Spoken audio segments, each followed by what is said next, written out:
Okay, hi everyone. We're going to be moving into the future plans section of the AGM. This is the last section before we start opening up for questions. Myself, Rachel and Steve are going to be summarising the future plans. So since taking over the Adventure Playground some 3 years ago, we've had a very inward focused optic, with priorities being focused on untangling all the knots we faced when taking over this vital community asset that is St. Paul's Adventure Playground. The facility was in need of TLC, and we needed to up our game to meet the needs of the community, strengthen our financial position and scale up our organisation. We then more recently faced the double challenge of COVID and the arson attack, which again forced us to retreat inwards, lick our wounds and make plans for recovery. During the second half of 2020, whilst our services were limited due to COVID, we started to find time to get our house in order, both strategically and organisationally, allowing us for the first time to start looking outwards and forwards with the capacity and confidence to do so effectively. We're currently working on a 3-year business plan for the years 2021 to 2024 to lay down a roadmap for a successful and sustainable future. As Strategic Director, I plan that we continue to build on our connections across the city and nationally to advocate both for the Adventure Playground and the play movement generally. These links would include more joined up work with other adventure playgrounds in the city, especially our sister playground, Felix Road, and developing projects with Playful Bristol, continuing our relationship with Feeding Bristol, and also working on a more coordinated way with other organisations working in St. Paul's and East Central Bristol. Our other key progression for 2021 onwards will be developing further our community business model to help make our organisation more sustainable long term.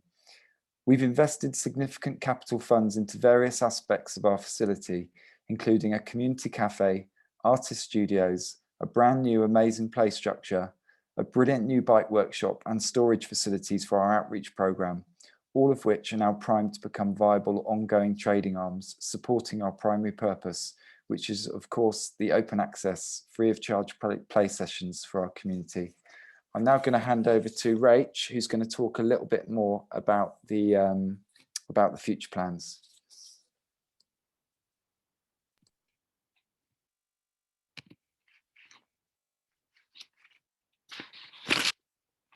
Hello. So future plans, artist studios, community hatch cafe and the People's Shed and playground hire. So in the next phase of development here, we have looked towards embedding the arts further within the playground in a more permanent and sustainable way. We've extended the boundary of the playground, taking on a corridor of land along Fern Street that was being used for antisocial ends, i.e. drug dealing and fly tipping. This land is now within the playground fence and is where we have purchased and placed 4 small shipping containers. We have converted these into artist studios. The idea behind this is that we can rent these to creatives early in their practice on a short-term 6-month lease. This will give them some much needed affordable space and the support to develop their practice.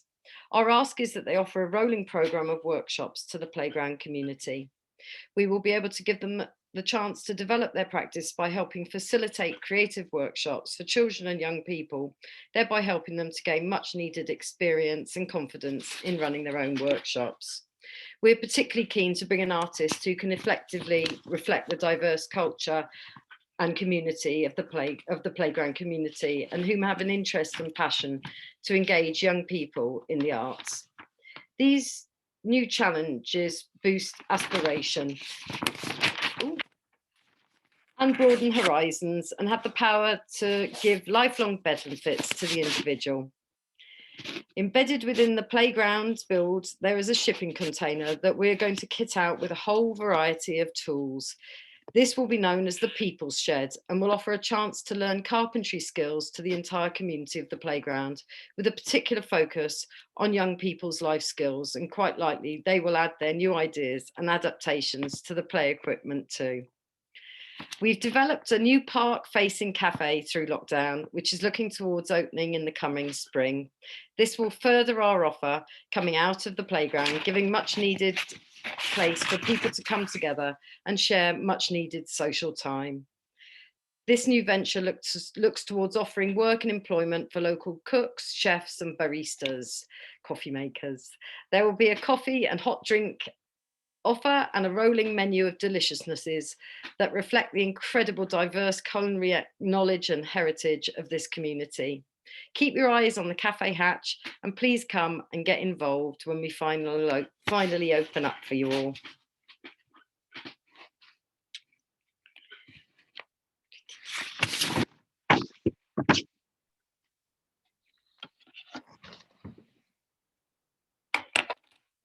Thank you, everyone. I hope you found our presentations and the films covering our work.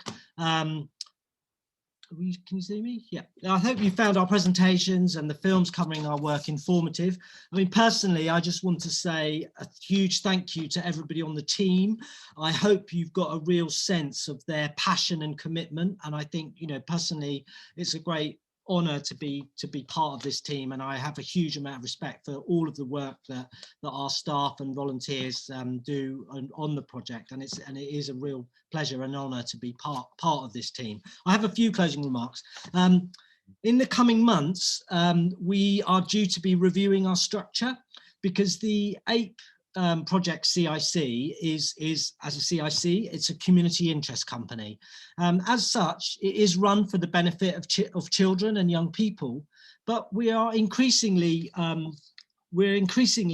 being hearing from our funders that if we were a charity, then it would improve their ability to, if we had charitable status, then it would improve our ability for them to be able to fund us.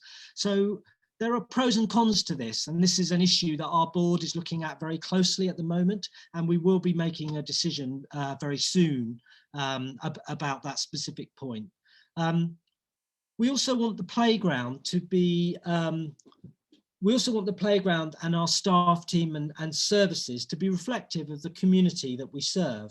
And we're exploring setting up a membership scheme and also a children's panel that will just further create opportunities for the voices of our users to be better heard within our decision making.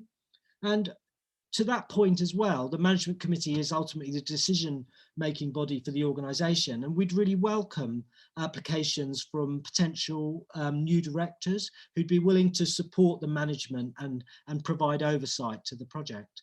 So that's a really, we really welcome anybody who feels they would like to join us in that role.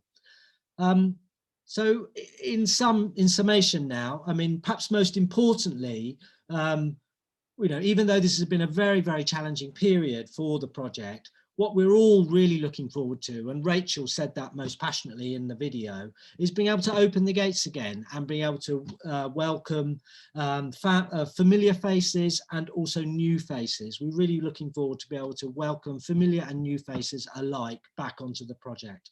And whether you come to play, to volunteer, or if you think you would like to join our management committee, I would like you to come and join us.